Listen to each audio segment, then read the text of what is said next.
नमस्कार दोस्तों, स्वागत है आपका समरी सेंट्रल पर। आज हम एक ऐसी किताब की बात करने जा रहे हैं जो आपकी जिंदगी के सबसे बड़े गोल को पॉसिबल बना सकती है। 40 की उम्र से पहले अमीर बनना। किताब का नाम है रिच बिफोर 40, जिसे लिखा है पाज इत्साकी वेनबर्गर ने। ये सिर्फ एक किताब नहीं, ये एक रोड मैप है उन लोगों के लिए जो सिर्फ सपने नहीं देखते बल्कि उन्हें पूरा करने का सिस्टम भी ढूंढते हैं।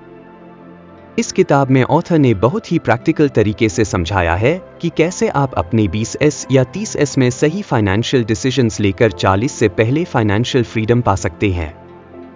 ये सिर्फ पैसे की बात नहीं है, ये माइंडसेट, डिसिप्लिन और लॉन्ग टर्म थिंकिंग की भी बात है। अगर आप सोचते हैं कि ज्यादा कमाने से आप रिच बनेंगे, तो ये किताब आपको दिखाएगी कि रिच बनना कमाने से ज्यादा संभालने और सही जगह लगाने की आर्ट है। इस किताब से आपको सीखने को मिलेगा कैसे आप मल्टीपल इनकम सोर्सेज बना सकते हैं, कैसे आपके पैसे आपके लिए काम कर सकते हैं और कैसे आप डेट ट्रैप्स और EMI लाइफस्टाइल से बचकर अपना टाइम और कंट्रोल वापस पा सकते हैं। सोचिए, अगर आपने 25 की उम्र में स्मार्ट इन्वेस्टिंग शुरू की और 15 साल तक डिसिप्लिन से सेविंग और ग्रोथ करते रहे, तो क्या आप 40 की उम्र तक जॉब छोड़कर वो जिंदगी नहीं जी सकते जो आप चाहते हैं? सवाल ये नहीं है कि आप रिच बन सकते हैं या नहीं, सवाल ये है कि आप आज से शुरू करेंगे या नहीं। तो चलिए शुरू करते हैं इस इंस्पायरिंग जर्नी को, जहां पैसा आपका मास्टर नहीं बल्कि आपका सर्वेंट बनेगा और आप अपनी जिंदगी के सबसे कीमती एसेट, अपना टाइम, वापस हासिल कर पाएंगे। चैप्टर 1, जल्दी शुरू करो, जल्दी आजाद बनो। हर इंसान के मन में ये सपना जरूर होता है कि एक दिन ऐसा आए जब वो पैसा कमाने के लिए काम न करे बल्कि पैसा उसके लिए काम करे। लेकिन ज्यादातर लोग इस गोल को बहुत देर से सीरियसली लेना शुरू करते हैं और यही सबसे बड़ी गलती होती है। इस किताब का पहला और सबसे इंपॉर्टेंट मैसेज यही है, जितनी जल्दी शुरू करोगे उतनी जल्दी आजाद बन पाओगे। जल्दी शुरू करने का मतलब सिर्फ ये नहीं कि आप कम उम्र में पैसे कमाना शुरू कर दो, इसका मतलब है कि आप जितनी जल्दी समझदारी से पैसे को संभालना और इन्वेस्ट करना शुरू कर दोगे, उतनी जल्दी आप फाइनेंशियल फ्रीडम की ओर बढ़ने लगोगे। अब बात करते हैं कि जल्दी शुरू करने का इतना जोर क्यों है। देखिए, पैसे के साथ समय का रिश्ता बहुत गहरा होता है। जब आप टाइम को सही तरह से यूज करते हैं, तो आपका पैसा खुद ग्रो करने लगता है। उसे कहते हैं कंपाउंड इंटरेस्ट, यानी ब्याज पर ब्याज। कंपाउंडिंग का इफेक्ट ऐसा है जैसे कोई बीज जो हर साल खुद को दोगुना करता जाए। शुरुआत में धीमा लगता है, लेकिन जैसे जैसे साल बीतते हैं उसका असर जबरदस्त हो जाता है। यही कारण है कि जो लोग 20s में इन्वेस्टिंग शुरू करते हैं वो 40 तक करोड़ों तक पहुंच सकते हैं, बिना लॉटरी, बिना बड़ा बिजनेस, सिर्फ समझदारी और कंसिस्टेंसी से। अब सोचिए, अगर कोई 25 साल की उम्र में हर महीने 5,000 रुपए इन्वेस्ट करना शुरू करे और उसे एवरेज 12% रिटर्न मिले, तो वो सिर्फ 15 साल में करीब 25 लाख रुपए जमा कर सकता है। वहीं अगर वही इंसान 30 की उम्र में इन्वेस्टिंग शुरू करे, तो उसे उसी 25 लाख रुपए तक पहुंचने के लिए लगभग 9,000 रुपए से ज्यादा इन्वेस्ट करना पड़ेगा हर महीने।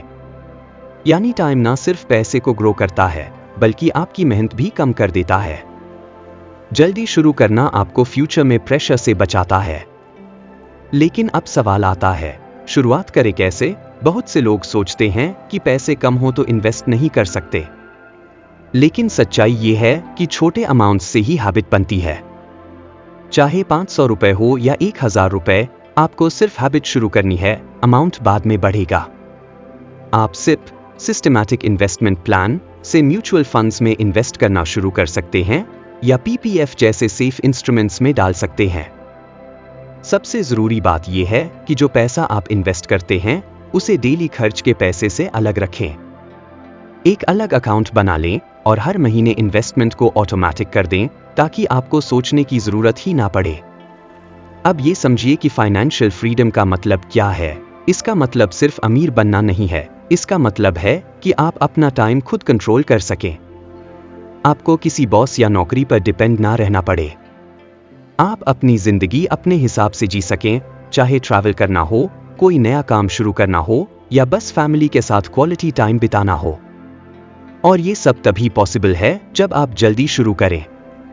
अगर आप 30 के बाद सोचेंगे कि अब इन्वेस्ट करना शुरू करें तो आपको ज्यादा रिस्क लेना पड़ेगा, ज्यादा पैसा लगाना पड़ेगा और ज्यादा देर तक इंतजार करना पड़ेगा।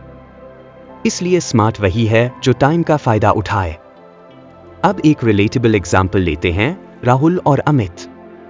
दोनों एक ही कॉलेज से पढ़े, दोनों की नौकरी भी एक जैसी थी। फर्क सिर्फ इतना था कि राहुल ने 23 की उम्र में 5,000 रुपए की सिप शुरू कर दी और अमित ने 30 की उम्र में। दोनों को 12% का रिटर्न मिला। 40 की उम्र में राहुल के पास 25 लाख रुपए से ज्यादा थे और अमित के पास सिर्फ 10 रुपए लाख। यही फर्क है 7 साल की शुरुआत का। राहुल को ज्यादा मेहनत नहीं करनी पड़ी, बस उसने वक्त का साथ दिया। तो अब आप सोचिए, क्या आप भी वो इंसान बनना चाहते हैं जो 40 की उम्र में आजाद हो चुका हो, जो सुबह अलार्म से नहीं अपनी मर्जी से उठे, जो काम पैसे के लिए नहीं अपने पैशन के लिए करे? अगर हाँ, तो पहली और सबसे इंपॉर्टेंट चीज है अभी शुरू करना।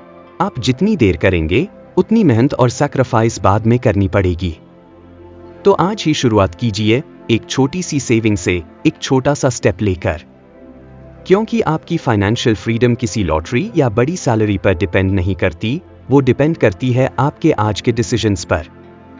और याद रखिए, जल्दी शुरू करोगे, जल्दी आजाद बनोगे। चैप्टर 2, पैसा कमाना नहीं, उसे संभालना सीखो। हम में से ज्यादातर लोग यही मानते हैं कि अमीर बनने के लिए बस ज्यादा कमाना जरूरी है।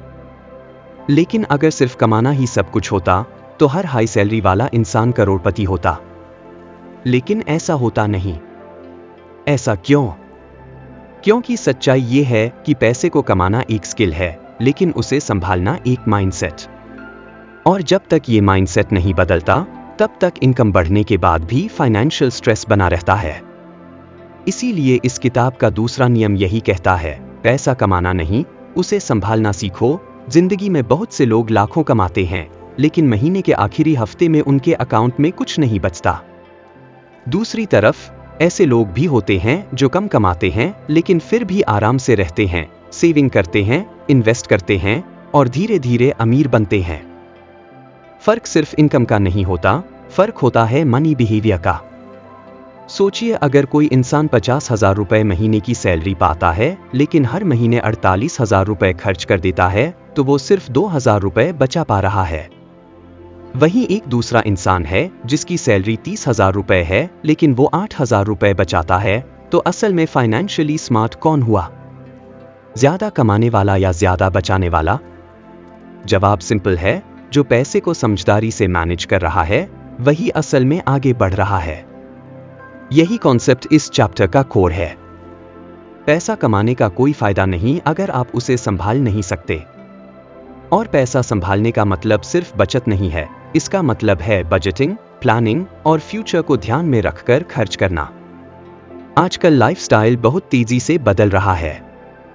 हर तरफ ऑफर्स हैं, EMI स्कीम्स हैं, क्रेडिट कार्ड्स हैं और एक दिखावे की दुनिया है जहां लोग अपनी इनकम से ज्यादा खर्च करने लगे हैं, सिर्फ दूसरों को इम्प्रेस करने के लिए। लेकिन इस दिखावे की दुनिया में असली आजादी खो जाती है। EMI लाइफस्टाइल आपको अमीर नहीं बनाता, वो आपको एक इनविजिबल जेल में डाल देता है। आप ज्यादा कमाते हैं, ज्यादा खर्च करते हैं और फिर उसी इनकम को बनाए रखने के लिए ज्यादा काम करते हैं। एक साइकिल बन जाती है, काम, खर्च, टेंशन, रिपीट। यही साइकिल आपको कभी फ्रीडम की तरफ जाने नहीं देती। इस साइकिल को तोड़ने का एक ही तरीका है, अपने पैसे को कंट्रोल करना सीखो, वरना पैसा तुम्हें कंट्रोल करेगा। सबसे पहला कदम है ट्रैकिंग। अपने हर खर्च को नोट करना शुरू करो। शुरू में थोड़ी मेहनत लगेगी, लेकिन एक हफ्ते में ही आपको समझ आने लगेगा कि आप कहां जरूरत से ज्यादा खर्च कर रहे हो। जब आप जानोगे कि पैसा कहां जा रहा है, तभी आप उसे सही डायरेक्शन में भेज पाओगे। दूसरा कदम है बजट बनाना। बजट मतलब पैसे का एक नक्शा। जैसे आप किसी अननोन जगह पर बिना मैप के नहीं जाते, वैसे ही इनकम और खर्च के बिना बजट के चलना बेवकूफी है।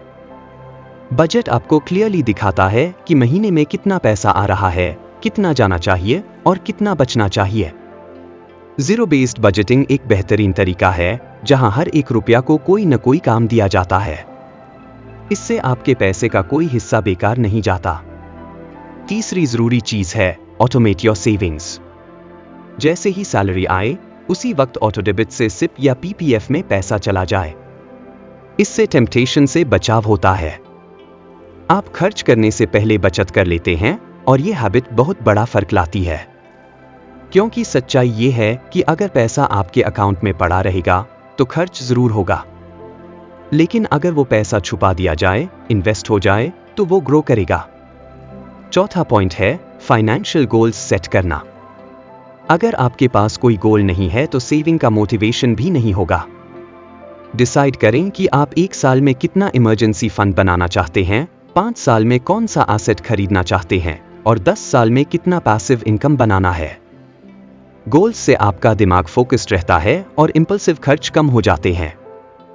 अब बात करते हैं सबसे कॉमन ट्रैप की, लाइफस्टाइल इन्फ्लेशन। जैसे ही आपकी इनकम बढ़ती है, आप सोचते हैं अब वो चीजें अफोर्ड कर सकते हैं जो पहले नहीं कर पाते थे। लेकिन यही सबसे डेंजरस स्टेज होती है।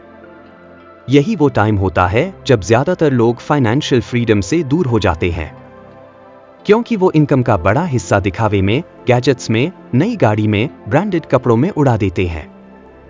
जबकि इनकम बढ़ने पर आपको सेविंग और इन्वेस्टिंग को बढ़ाना चाहिए।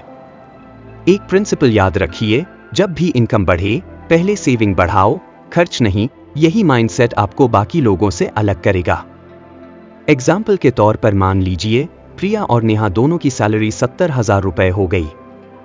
प्रिया ने सोचा अब बड़ी गाड़ी ले सकते हैं, इंटरनेशनल ट्रिप कर सकते हैं, और उसने खर्च बढ़ा दिया।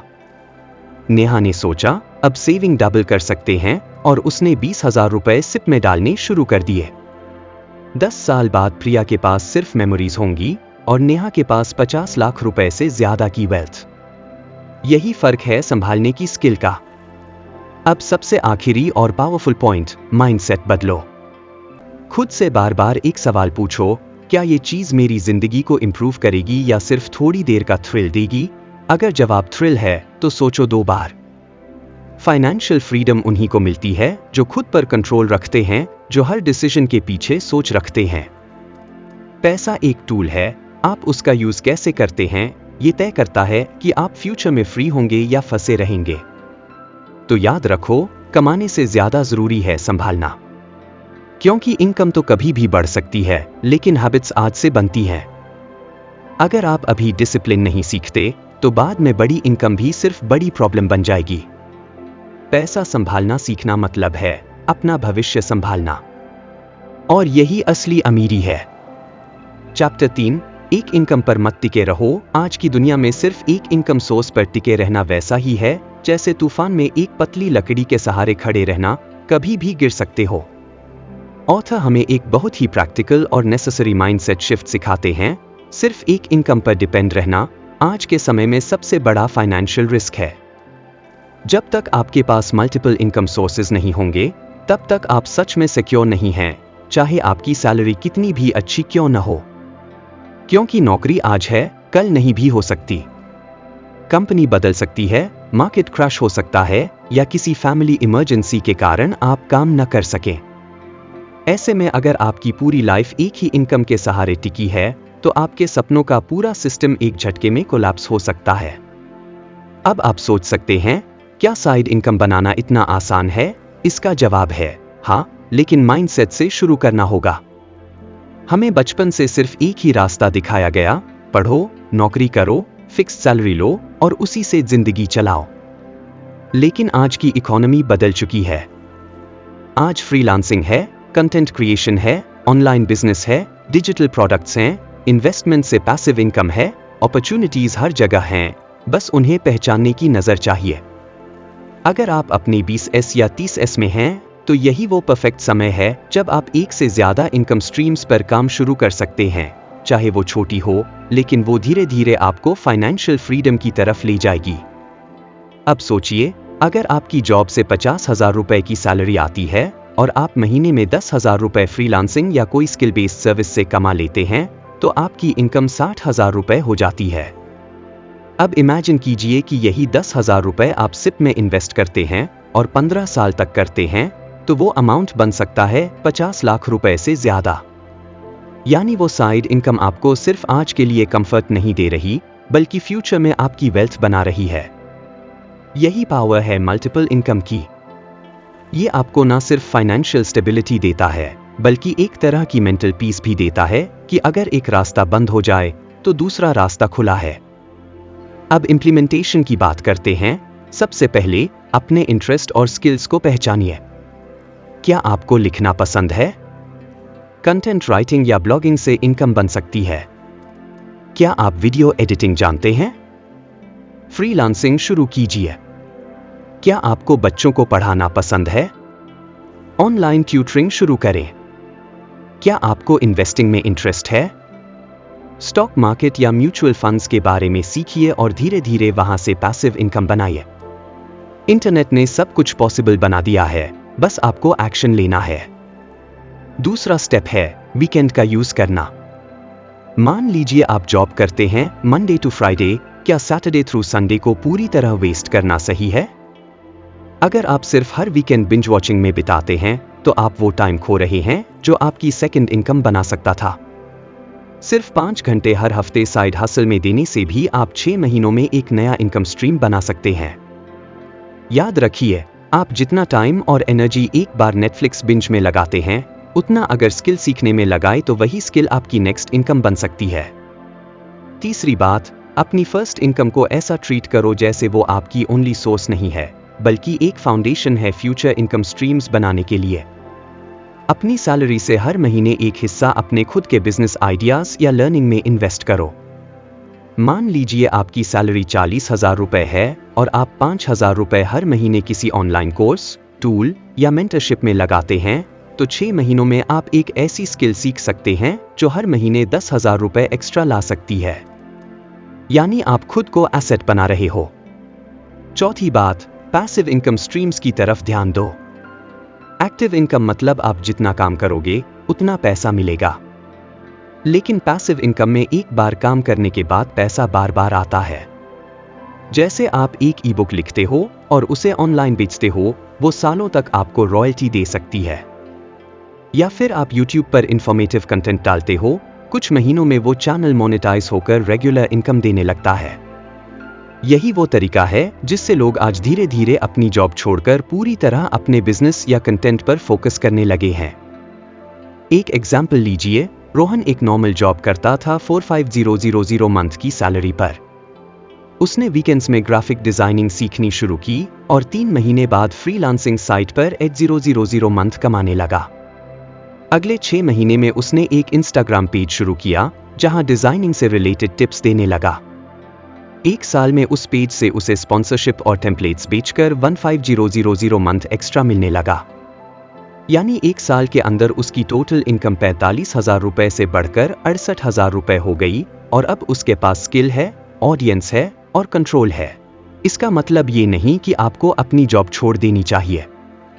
इसका मतलब ये है कि जॉब को एक बेस की तरह यूज करो और धीरे धीरे एक ऐसी इनकम बनाओ जो आपको आजादी दे सके। एक इनकम आपको सर्वाइव करने देती है, लेकिन मल्टीपल इनकम्स आपको ग्रो करने देती है। आज के समय में अमीर वही बनता है जो कई रास्तों से पैसे आना सीख जाता है। तो अब आप खुद से पूछिए, क्या आप सिर्फ सर्वाइवल के लिए काम कर रहे हैं या फ्रीडम के लिए? अगर फ्रीडम चाहिए तो आज से एक्शन लो।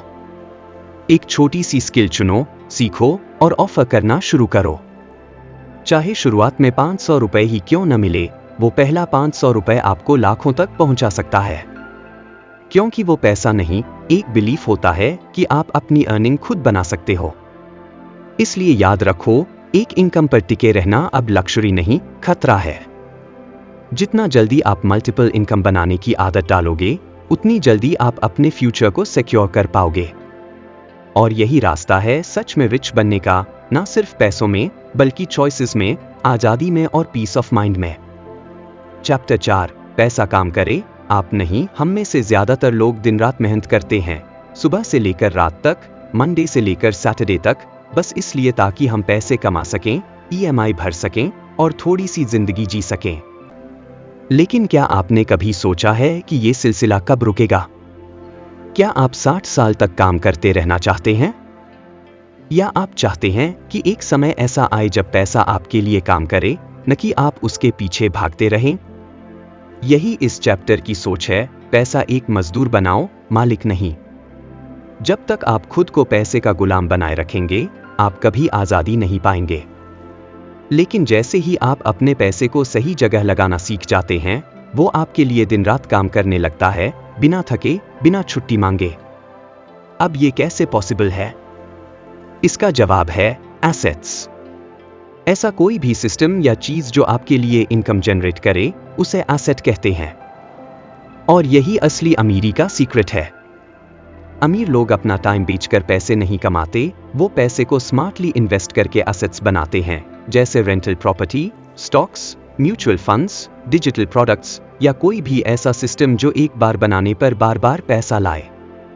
दूसरी तरफ जो लोग सिर्फ सैलरी पर डिपेंड रहते हैं, उन्हें हर महीने जीरो से शुरुआत करनी पड़ती है। कोई छुट्टी ली तो पैसा बंद, कोई इमरजेंसी आई तो इनकम रुक गई। लेकिन एसेट से आने वाला पैसा पैसिव होता है। वो तब भी आता है जब आप सो रहे हों, घूम रहे हों या बीमार हों। यही फर्क है फाइनेंशियल स्ट्रगल और फाइनेंशियल फ्रीडम में। अब सवाल आता है, क्या एसेट्स बनाना मुश्किल है? बिल्कुल नहीं, बस शुरुआत करनी होती है। मान लीजिए आप हर महीने 5,000 रुपए म्यूचुअल फंड्स में डालते हैं, तो 10 साल में वो अमाउंट 1 to 15 लाख तक बन सकता है। यही पैसा अगर आप बैंक में छोड़ते या खर्च कर देते तो कुछ भी नहीं बनता। यानी आपने पैसे को काम पर लगाया और वो चुपचाप आपके लिए ग्रो होता रहा। इसी तरह अगर आप कोई ऑनलाइन कोर्स बनाते हैं या ई बुक लिखते हैं, तो वो एक बार का एफर्ट होता है, लेकिन बार बार आपको रिटर्न दे सकता है। ये हैं वो सिस्टम्स जो आपकी मेहनत को मल्टीप्लाई करते हैं और टाइम के साथ आपको आजादी देते हैं। अब आप सोचिए, आप दिन के 8 घंटे काम करते हैं और महीने में 50,000 रुपए कमाते हैं। अब अगर आप अपनी सेविंग्स से ऐसे 2 से 3 एसेट्स बना लेते हैं जो महीने में 10,000 रुपए का पैसिव इनकम देने लगे, तो आपकी इनकम 60,000 रुपए हो जाती है, बिना एक्स्ट्रा मेहनत के। और यही कॉन्सेप्ट बार बार दोहराने से आप उस लेवल पर पहुंच सकते हैं जहां आपकी पैसिव इनकम आपकी टोटल इनकम से ज्यादा हो जाती है। यही वो मोमेंट होता है जब आपको काम करने की जरूरत नहीं रह जाती और आप काम करना चुनते हैं, जरूरत से नहीं। अब इसे अपनी लाइफ में कैसे इंप्लीमेंट करें? सबसे पहले तो स्पेंडिंग हैबिट बदलनी होगी।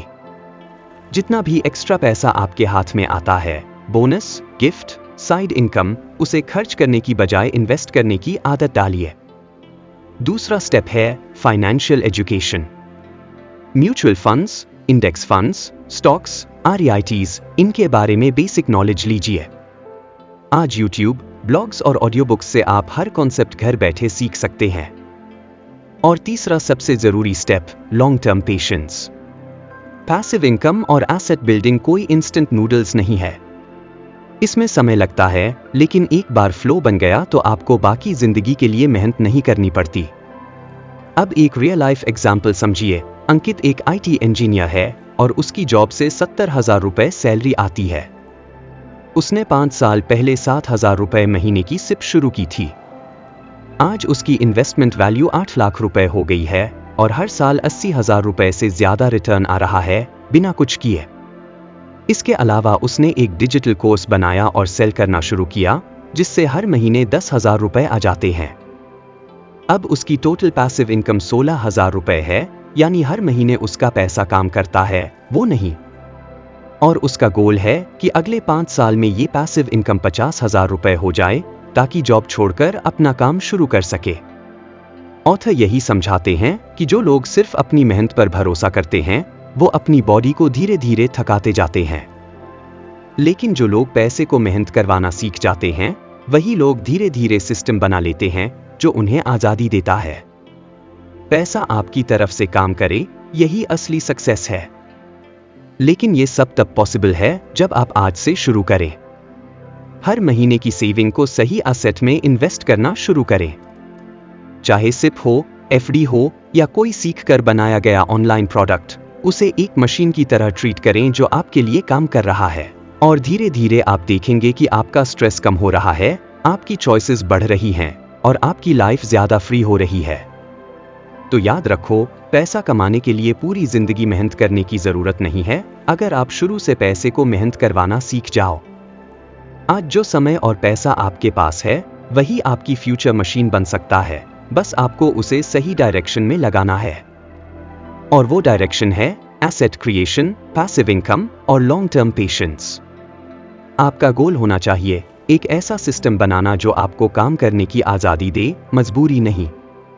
और वो सिस्टम तब बनता है जब आप समझते हैं कि पैसा आपके लिए एक एम्प्लॉय है जो तब भी काम करता है जब आप काम पर नहीं होते। चैप्टर 5, बुरे कर्ज से दूर रहो। आज के दौर में कर्ज लेना इतना आसान हो गया है कि लोग बिना जरूरत के भी उधार लेने लगे हैं। बस एक क्लिक में क्रेडिट कार्ड लिमिट बढ़ जाती है, एक कॉल पर पर्सनल लोन मिल जाता है और ईएमआई तो अब हर चीज पर है, मोबाइल से लेकर वेकेशन तक। लेकिन इस आसान प्रोसेस ने बहुत से लोगों की जिंदगी साइलेंटली खराब कर दी है। इस चैप्टर में ऑथर एक बहुत जरूरी बात बताते हैं, अगर आप फाइनेंशियल फ्रीडम चाहते हैं तो बुरे कर्ज से जितना जल्दी हो सके दूर रहिए। कर्ज कभी भी जिंदगी का हिस्सा बन सकता है, लेकिन फर्क ये है कि आपने कर्ज को कैसे लिया और किस मकसद से लिया। कर्ज दो तरह के होते हैं, अच्छा कर्ज गुड डेट और बुरा कर्ज बैड डेट।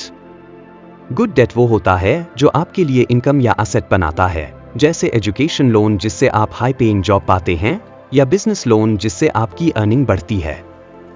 वही बैड डेट वो होता है जो सिर्फ खर्च करवाता है और कोई रिटर्न नहीं देता, जैसे क्रेडिट कार्ड से लग्जरी खरीदना, वेकेशन पर जाना या ईएमआई पर फोन लेना। अब सबसे बड़ा सवाल ये है, बुरा कर्ज इतना खतरनाक क्यों है? क्योंकि ये धीरे धीरे आपकी मेंटल पीस, डिसीजन मेकिंग और लॉन्ग टर्म ग्रोथ को मार देता है। हर महीने जब आपकी सैलरी आती है और उसमें से एक बड़ा हिस्सा ईएमआई या इंटरेस्ट में चला जाता है, तो आपके पास ना तो सेविंग बचती है, ना इन्वेस्टिंग की कैपेसिटी। आप सिर्फ जिंदा रहने के लिए काम करते हैं, जिंदगी बनाने के लिए नहीं। कर्ज का इंटरेस्ट रेट आपके इन्वेस्टमेंट रिटर्न से कहीं ज्यादा होता है। क्रेडिट कार्ड का इंटरेस्ट कभी कभी 36% ईयरली तक होता है, जबकि म्यूचुअल फंड लॉन्ग टर्म में 12% रिटर्न देता है। यानी आप जितना कमाते हैं उससे ज्यादा कर्ज का इंटरेस्ट दे रहे होते हैं, और यही आपके पैसे की असली मौत है। अब सोचिए, आप 1 लाख रुपए का फोन खरीदते हैं क्रेडिट कार्ड से 12 महीने की ईएमआई पर। हर महीने 9,000 रुपए की ईएमआई जाती है और उस पर इंटरेस्ट अलग। साल के अंत में आपने उस फोन की असली कीमत से 15,000 रुपए ज्यादा दे दिए और 1 साल तक स्ट्रेस झेला। वही पैसा अगर सिप में जाता तो साल भर में वो 1.25 लाख रुपए बन सकता था। यानी एक फोन की ईएमआई ने आपका फ्यूचर वेल्थ अपॉर्चुनिटी छीन लिया। ऑथर इसी ट्रैप से बचने की सलाह देते हैं, ईएमआई मत भरो, वेल्थ भरो, क्योंकि बुरा कर्ज सिर्फ पैसा नहीं खाता, वो आपकी फ्रीडम, कॉन्फिडेंस और पीस भी खा जाता है। अब इम्प्लीमेंटेशन की बात करते हैं। सबसे पहले अपने पूरे कर्ज की लिस्ट बनाइए। कितना लोन है, किस पर कितना इंटरेस्ट है, ईएमआई कितनी है और कितने महीने बाकी हैं, सब एक जगह लिखिए। ये पेनफुल प्रोसेस हो सकता है, लेकिन ये फर्स्ट स्टेप है फ्रीडम की तरफ। फिर एक स्ट्रैटेजी बनाइए, या तो डेट एवलांच जिसमें हाईएस्ट इंटरेस्ट वाला लोन पहले चुकाओ, या डेट स्नोबॉल जिसमें सबसे छोटे लोन से शुरू करो। दोनों तरीके इफेक्टिव हैं, बस कंसिस्टेंसी चाहिए। दूसरा स्टेप है न्यू डेट से बचना। जब तक पुराने कर्ज खत्म नहीं होते, तब तक नया लोन या क्रेडिट कार्ड खर्च बिल्कुल मत करें। लाइफस्टाइल को थोड़ा टाइट करिए, लेकिन खुद को डुबोने वाले ट्रैप में फिर से मत पड़िए। इमरजेंसी के लिए अलग से फंड बनाइए, जिससे छोटी बड़ी इमरजेंसीज के लिए आपको उधार ना लेना पड़े। जितनी बार आप लोन लेने से बचेंगे, उतनी बार आप अपनी वेल्थ को बचाएंगे। तीसरा स्टेप, अपने माइंडसेट को बदलिए। क्रेडिट कार्ड से लग्जरी खरीदने में कोई अमीरी नहीं है, असली अमीरी तब है जब आप कोई भी चीज कैश में बिना डर के खरीद सकें। सोशल मीडिया पर दिखने वाले इन्फ्लुएंसर्स आपको दिखाते हैं कि वो लग्जरी कार चला रहे हैं, ब्रांडेड क्लोथ्स पहनते हैं, लेकिन बहुत बार वो सब भी कर्ज से लिया गया होता है। दिखावे के लिए खुद को कर्ज में डालना सिर्फ शॉर्ट टर्म खुशी है, लॉन्ग टर्म स्लेवरी है।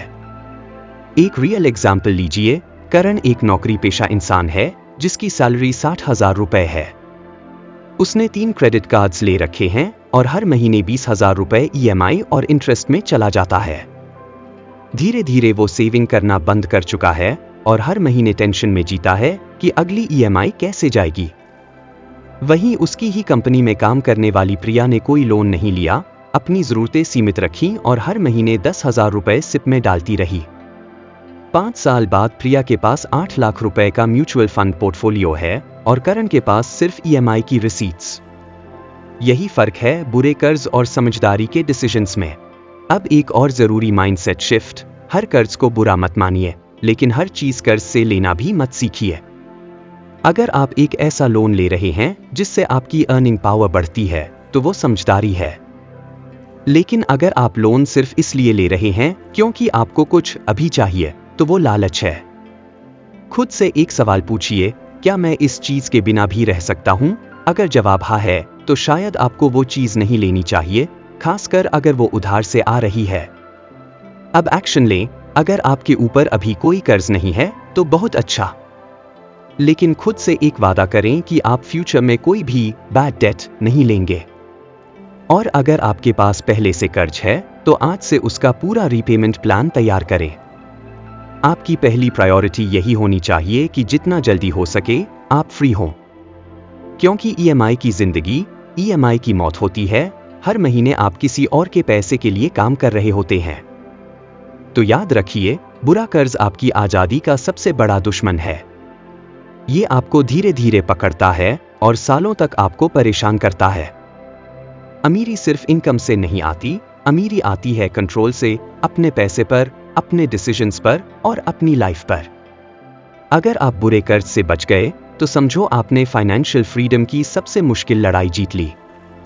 चैप्टर 6, पैसा बचाओ लेकिन होशियारी से निवेश करो। हर फाइनेंशियल जर्नी की शुरुआत होती है पैसा बचाने से।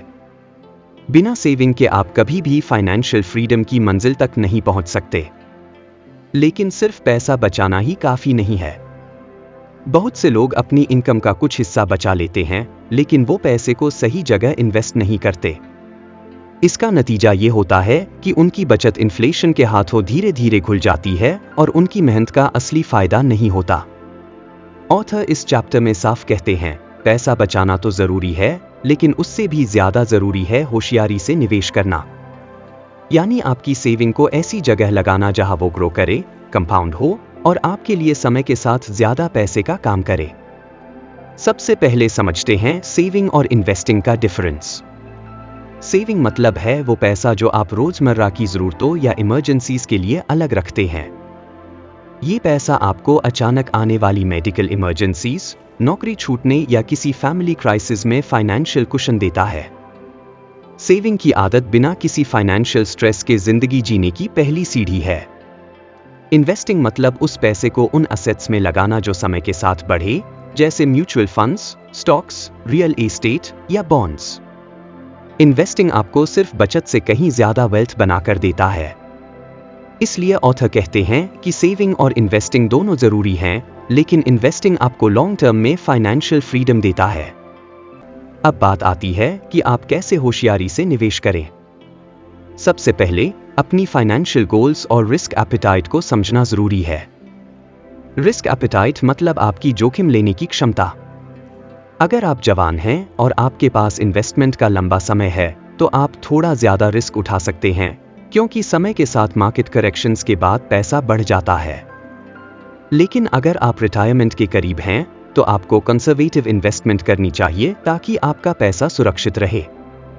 इसके लिए बैलेंस्ड पोर्टफोलियो बनाना जरूरी है, जिसमें कुछ हिस्सा इक्विटी में हो जो रिस्क और रिटर्न्स दोनों देता है और कुछ हिस्सा डेट इंस्ट्रूमेंट्स में जो स्टेबिलिटी देता है। दूसरा महत्वपूर्ण पॉइंट है डाइवर्सिफिकेशन, यानी अपने इन्वेस्टमेंट को कई जगह फैलाना। सिर्फ एक या दो असेट्स में पूरा पैसा लगाना रिस्क भरा होता है। उदाहरण के लिए, अगर आपने पूरी सेविंग सिर्फ किसी एक कंपनी के शेयर में लगाया और वो कंपनी गिर गई तो आपका पूरा इन्वेस्टमेंट खत्म हो सकता है। इसलिए मनी को अलग अलग एसेट्स जैसे म्यूचुअल फंड्स, बॉन्ड्स, गोल्ड और रियल एस्टेट में बांटना चाहिए, ताकि अगर एक एसेट गिरता है तो दूसरा उसका नुकसान पूरा कर सके। डाइवर्सिफिकेशन से रिस्क कम होता है और रिटर्न्स स्टेडी रहते हैं। तीसरी बात जो बहुत जरूरी है वो है लॉन्ग टर्म पर्सपेक्टिव। कई लोग मार्केट के उतार चढ़ाव को देखकर जल्दी बेच देते हैं या पैनिक में निवेश बंद कर देते हैं।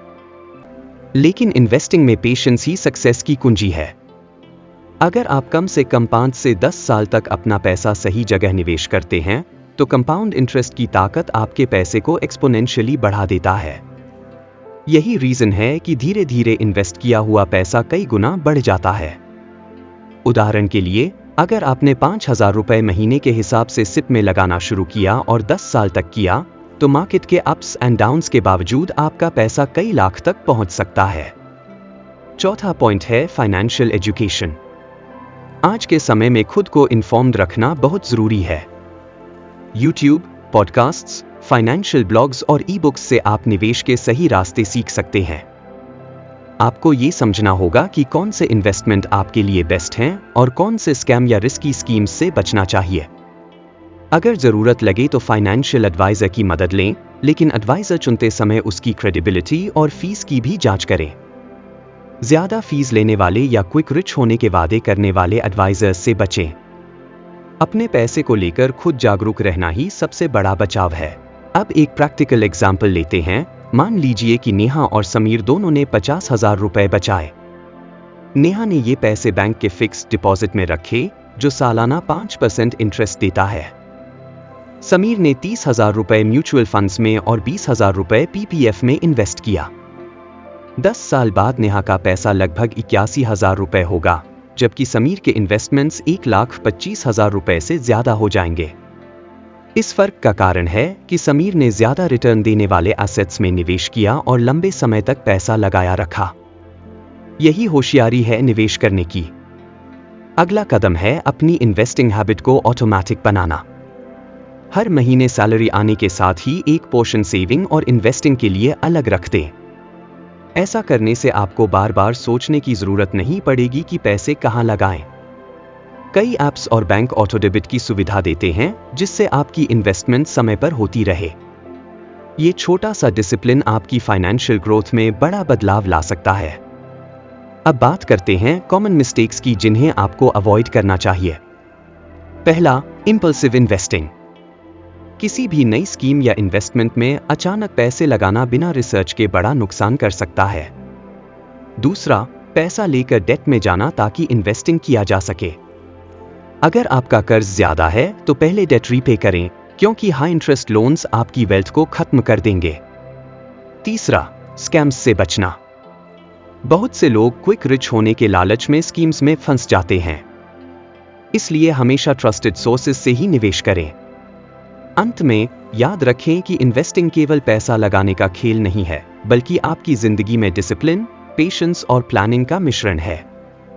जब आप होशियारी से निवेश करेंगे, तो आपका पैसा आपके लिए काम करेगा और आप फाइनेंशियल स्ट्रेस से दूर रहेंगे। ये छोटी छोटी आदतें समय के साथ आपके सपनों को हकीकत में बदल देंगी।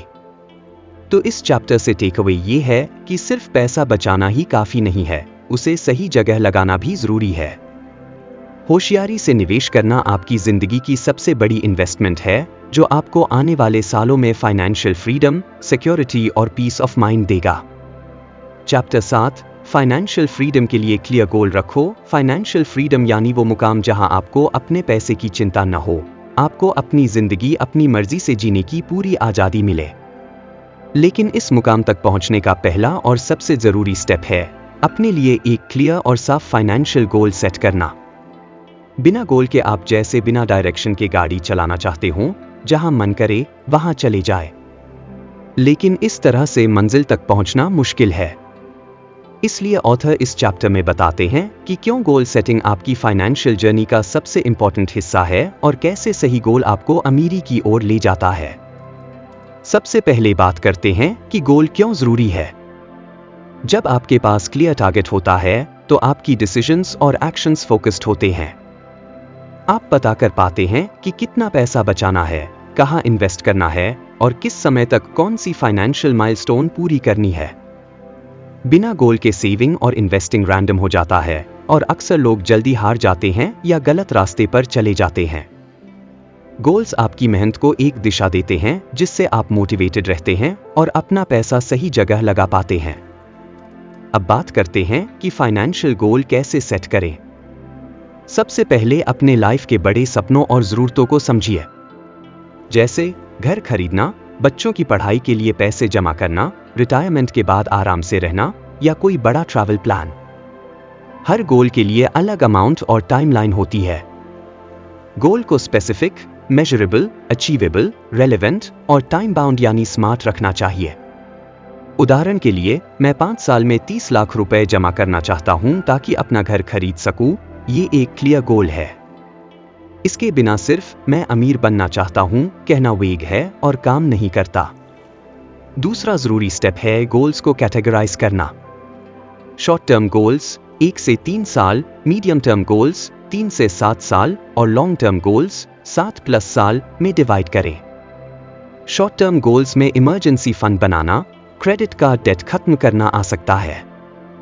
मीडियम टर्म में घर के लिए डाउन पेमेंट, कार खरीदना और लॉन्ग टर्म में रिटायरमेंट प्लानिंग, बच्चों की हायर एजुकेशन आदि आते हैं। इससे आपको पता चलता है कि हर महीने कितनी सेविंग और इन्वेस्टिंग करनी है ताकि ये गोल्स पूरे हो सकें। तीसरा पॉइंट है गोल्स को रेगुलरली रिव्यू करना। जैसे जैसे आपकी इनकम बढ़ती है या आपकी जरूरतें बदलती हैं, वैसे वैसे गोल्स भी एडजस्ट होते रहते हैं। हर 6 महीने या साल में अपने फाइनेंशियल गोल्स पर नजर डालें और जरूरत पड़े तो उनको अपडेट करें। ये फ्लेक्सिबिलिटी आपको रियल लाइफ चैलेंजेस के हिसाब से आगे बढ़ने में मदद करती है। अब बात करते हैं इंप्लीमेंटेशन की। जब आपके पास क्लियर गोल होगा तो आप ऑटोमेटिक सेविंग और इन्वेस्टिंग प्लान बना सकते हैं। जैसे सिप, सिस्टमैटिक इन्वेस्टमेंट प्लान में निवेश करना ताकि हर महीने एक निश्चित राशि इन्वेस्ट हो। इससे आपके गोल की तरफ स्टेडी प्रोग्रेस होती रहेगी। साथ ही आप अननेसेसरी खर्चों से बच पाएंगे क्योंकि आपकी प्रायोरिटी सेट होगी। उदाहरण के तौर पर, अगर आपका गोल 5 साल में 20 लाख रुपए जमा करना है, तो आप इंपल्सिव शॉपिंग के बजाय उस पैसे को इन्वेस्ट करना चुनेंगे। एक प्रैक्टिकल एग्जाम्पल लेते हैं। रवि का गोल था 10 साल में रिटायरमेंट के लिए 1 रुपया करोड़ जमा करना। उसने अपना मंथली इन्वेस्टमेंट प्लान बनाया, हर महीने सैलरी का 30% सिप में डालना शुरू किया और अपने खर्चों पर टाइट कंट्रोल रखा। 10 साल बाद उसके पास न सिर्फ 1 रुपया करोड़ जमा हो गया, बल्कि उसकी पैसिव इनकम भी अच्छी खासी बन गई। वहीं अगर रवि ने बिना गोल के रैंडम इन्वेस्टिंग किया होता तो शायद वो ये अमाउंट जमा नहीं कर पाता। ऑथर हमें ये भी बताते हैं कि गोल के बिना मेहनत करना थकावट भरा होता है। आप बिना दिशा के काम करते रहेंगे, समय बर्बाद होगा और मोटिवेशन गिर जाएगा। लेकिन गोल जब आपका कंपास बन जाता है तो हर दिन की मेहनत मीनिंगफुल हो जाती है। आप अपने प्रोग्रेस को ट्रैक कर सकते हैं और छोटी छोटी जीतों का जश्न मना सकते हैं, जिससे और ज्यादा मेहनत करने का मन बनेगा। अंत में याद रखिए, फाइनेंशियल फ्रीडम सिर्फ पैसा कमाने का नाम नहीं है। ये आपके चॉइसेस की आजादी है, अपने सपनों को पूरा करने की ताकत है और जिंदगी में पीस ऑफ माइंड है। और ये सब तभी संभव है जब आप अपने लिए क्लियर, रियलिस्टिक और स्ट्रॉन्ग फाइनेंशियल गोल्स बनाएं। बिना गोल के आप बस एक नशे में डूबे नाव की तरह होंगे, जो सही दिशा की बजाय कहीं भी बह सकता है। इसलिए आज से ही अपने लिए गोल सेट करें, एक प्लान बनाएं और उस पर डिसिप्लिन तरीके से काम शुरू करें। दोस्तों, आज हमने जाना कि फाइनेंशियल फ्रीडम कोई सपना नहीं, बल्कि एक क्लियर प्लान और सही माइंडसेट से पूरा किया जा सकने वाला गोल है। जल्दी शुरू करना, पैसा संभालना, मल्टीपल इनकम सोर्सेज बनाना, पैसे को आपके लिए काम करवाना, बुरे कर्ज से बचना, समझदारी से निवेश करना और साफ फाइनेंशियल गोल्स रखना, ये सब स्टेप्स मिलकर आपकी जिंदगी बदल सकते हैं। अब ये आपकी चॉइस है, क्या आप आज से अपनी फाइनेंशियल जर्नी की शुरुआत करेंगे और अपने सपनों को हकीकत में बदलेंगे? याद रखिए, सफलता उन्हीं की होती है जो एक्शन लेते हैं, इंतजार नहीं करते। मैं हूं आपका दोस्त और साथ हूं आपकी ग्रोथ की जर्नी में। अगर आपको ये ऑडियो बुक पसंद आई हो तो लाइक और सब्सक्राइब करना न भूलिए, ताकि हम साथ मिलकर आगे बढ़ते रहें। तब तक के लिए सोचिए, सीखिए और अपनी फाइनेंशियल फ्रीडम की तरफ कदम बढ़ाइए।